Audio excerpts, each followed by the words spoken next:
进服务器，我的身体便不受控制的坠落。看着周围的场景，我意识到猎人在蹲我出生点。我现在被困于一根木栅栏上，离我最近的方块是工作台。根据我的判断，这里跳不过去。如果失足坠入虚空，那就彻底玩完了。把你包里的东西都扔掉，不然我们这就送你上路。迫于猎人的淫威，我只好照做。不过我也偷偷保留了一部分，包里还有一艘船，或许我可以用它来逃离这里。把它放在工作台上。就在我准备跳上小船时，猎人走过来把它摧毁了。可恶啊！我应该再等一等的。雷吉，送你个好东西。我勒个去！他把蜘蛛扔我脸上了。好在蜘蛛没有多少血，不然死的就是我了。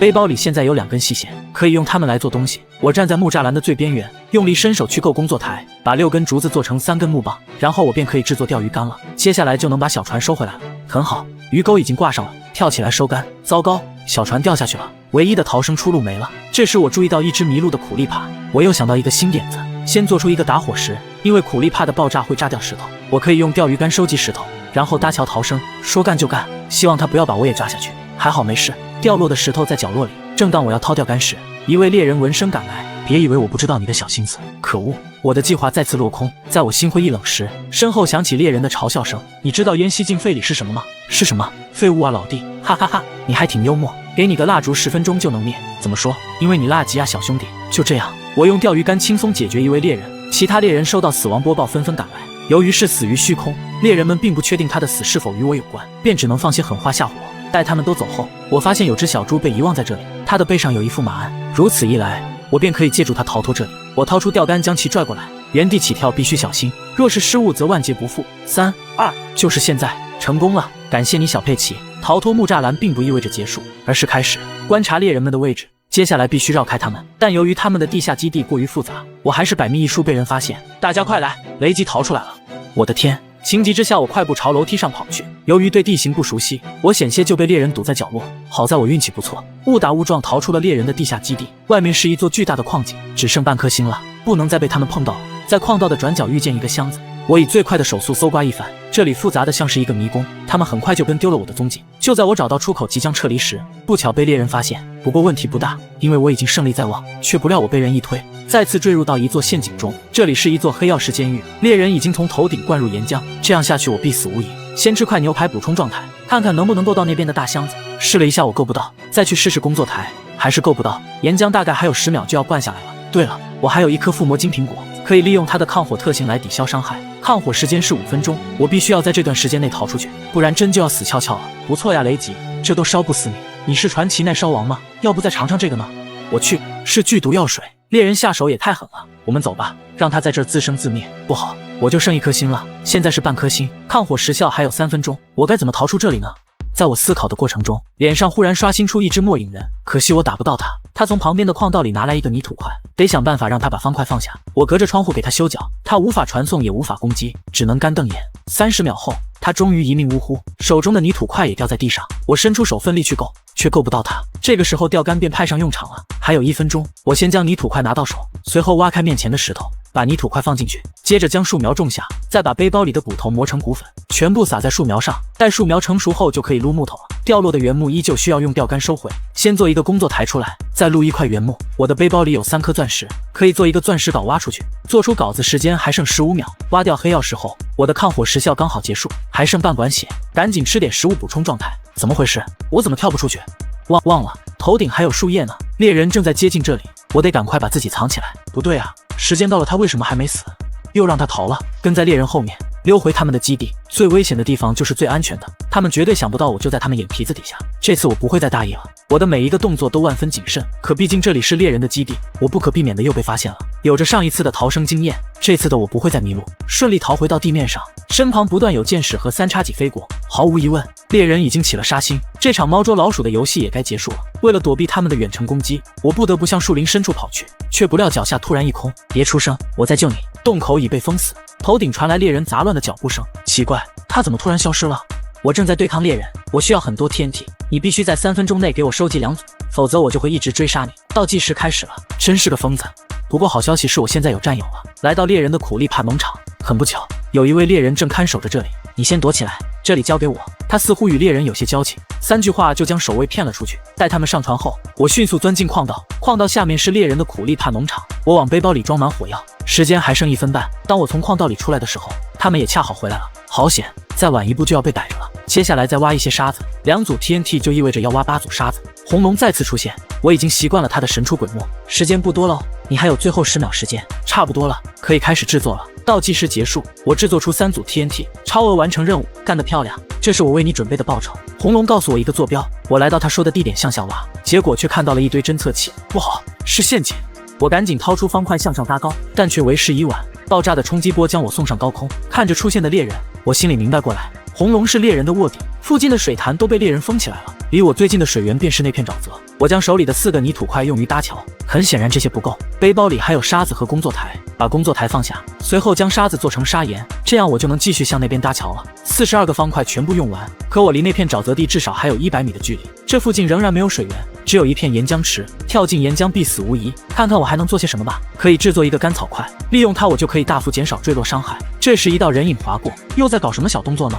不好，工作台掉下去了，我没法制作干草块了。兜里还有一些仙人掌，根据这个游戏的伤害机制，极短时间内人物只会受到1次伤害，因此我可以用仙人掌的伤害抵消坠落伤害。我从来都没试过这个办法，但我宁愿犯错，也不愿什么都不做。豁出去了！人类的赞歌是勇气的赞歌，在落地的瞬间，我用仙人掌抵消伤害，完成极限逃生。自此之后，我的逃生手段又多了一个。花了3天时间找到猎人大本营，一穷二白的我急需一笔精神损失费，猎人不给，我只好自己拿了。不好，有人要进来了！我立马跳上末影箱，在他打开箱子的时候偷偷溜出去，见好就收。刚才拿的东西已经足够我做一个陷阱了，我要以彼之道还施彼身，狡兔死走狗烹。我不能让猎人以同样的方式逃离这里。搭方块来到木栅栏附近，在上面围出一个小坑，然后扔鸡蛋召唤小鸡，接着用拴绳把它们拴在木栅栏上，再将它们脚下的这些方块全部拆掉，在斜对角的方块放置2艘小船，随后让小船落在小鸡身上，接下来再将这里修缮一下。在一旁的大箱子里，我找到一些 TNT 和压力板，刚好可以用于升级陷阱。陷阱就在这个通道的正下方，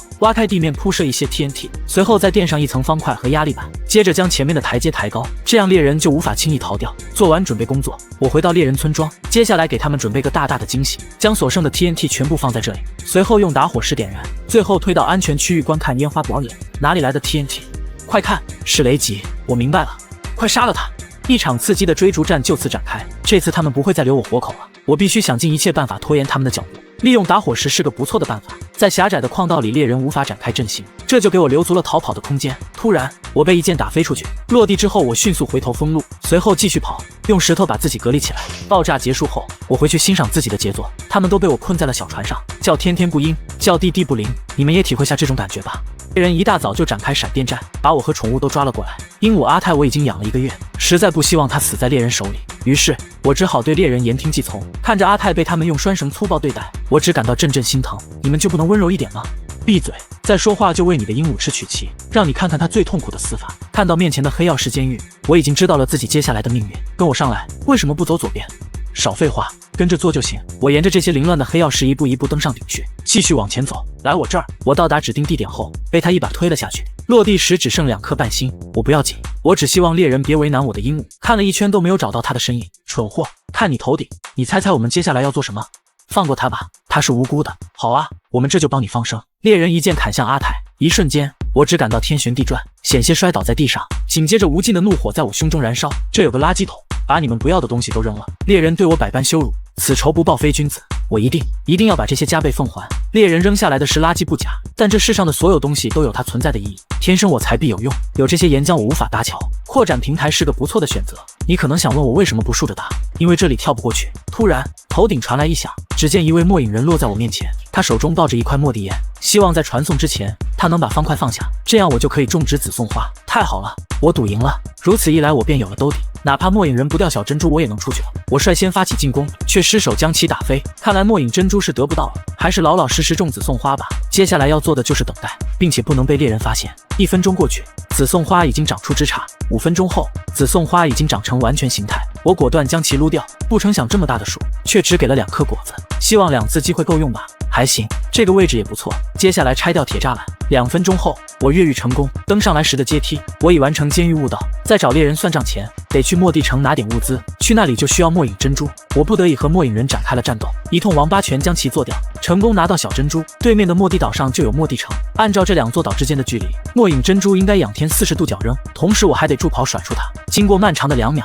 我成功降落在那座岛上，接下来便是登上岛屿，直奔末地城，然后借助潜影背的漂浮效果，从末地城飘到末地船，进入船舱拿走鞘翅。旁边的箱子里也有一些不错的物资，可以向猎人复仇了。他们的基地就在这附近，那个蓝色的玻璃罩子便是。挖洞来到猎人仓库下面，顺手借了3瓶喷溅型隐身药水，随后以隐身状态潜伏猎村，不放过任何一个野生的箱子，也不放过任何的药水和武器装备。我去，这家伙什么时候出现的？不过他好像没感到什么不对，继续找下一个箱子，来到他们的附魔室，这里有4本保护4的附魔书以及4组附魔之品，给自己升一下级。不料水瓶的破碎声把猎人引了过来，我虽是隐身状态，可身上却有粒子气泡，如果被他们看到就糟了，而且一直藏着也不是办法。灵机一动，我拿出1瓶隐身药水甩到他们身上。谁扔的药水？猎人们开始核对各自的信息，不妙，这样下去会被识破，我得把谁搅浑。趁着猎人都聚在一起时，我再喷洒1瓶隐身药水。现在大家都穿着同样的盔甲，看不到皮肤，也看不到名牌。我们中间怎么多了1个人？我记得咱们不是8个人吗？现在是9个人。服务器闹鬼了，兄弟们，别瞎说，这他喵是游戏。猎人们面面相觑，他们不知道现在到底发生了什么。突然有人大叫一声，我知道了，是雷吉出来了，他就混在我们中间，你们快喝这些牛奶。在他们喝完牛奶后，我立马补上隐身药水。可恶啊，兄弟们，快去查一下监狱，他肯定已经跑出来了。看着猎人们气急败坏的样子，我在心中暗爽，随着猎人的大部队一起去往监狱。反正大家都长得一样，又没有名牌，我见人就给他一拳，只要能把他击落我就血赚。可惜他们的盔甲都有击退保护，我推不动他们，只能给他们造成精神干扰。到底是谁在打我？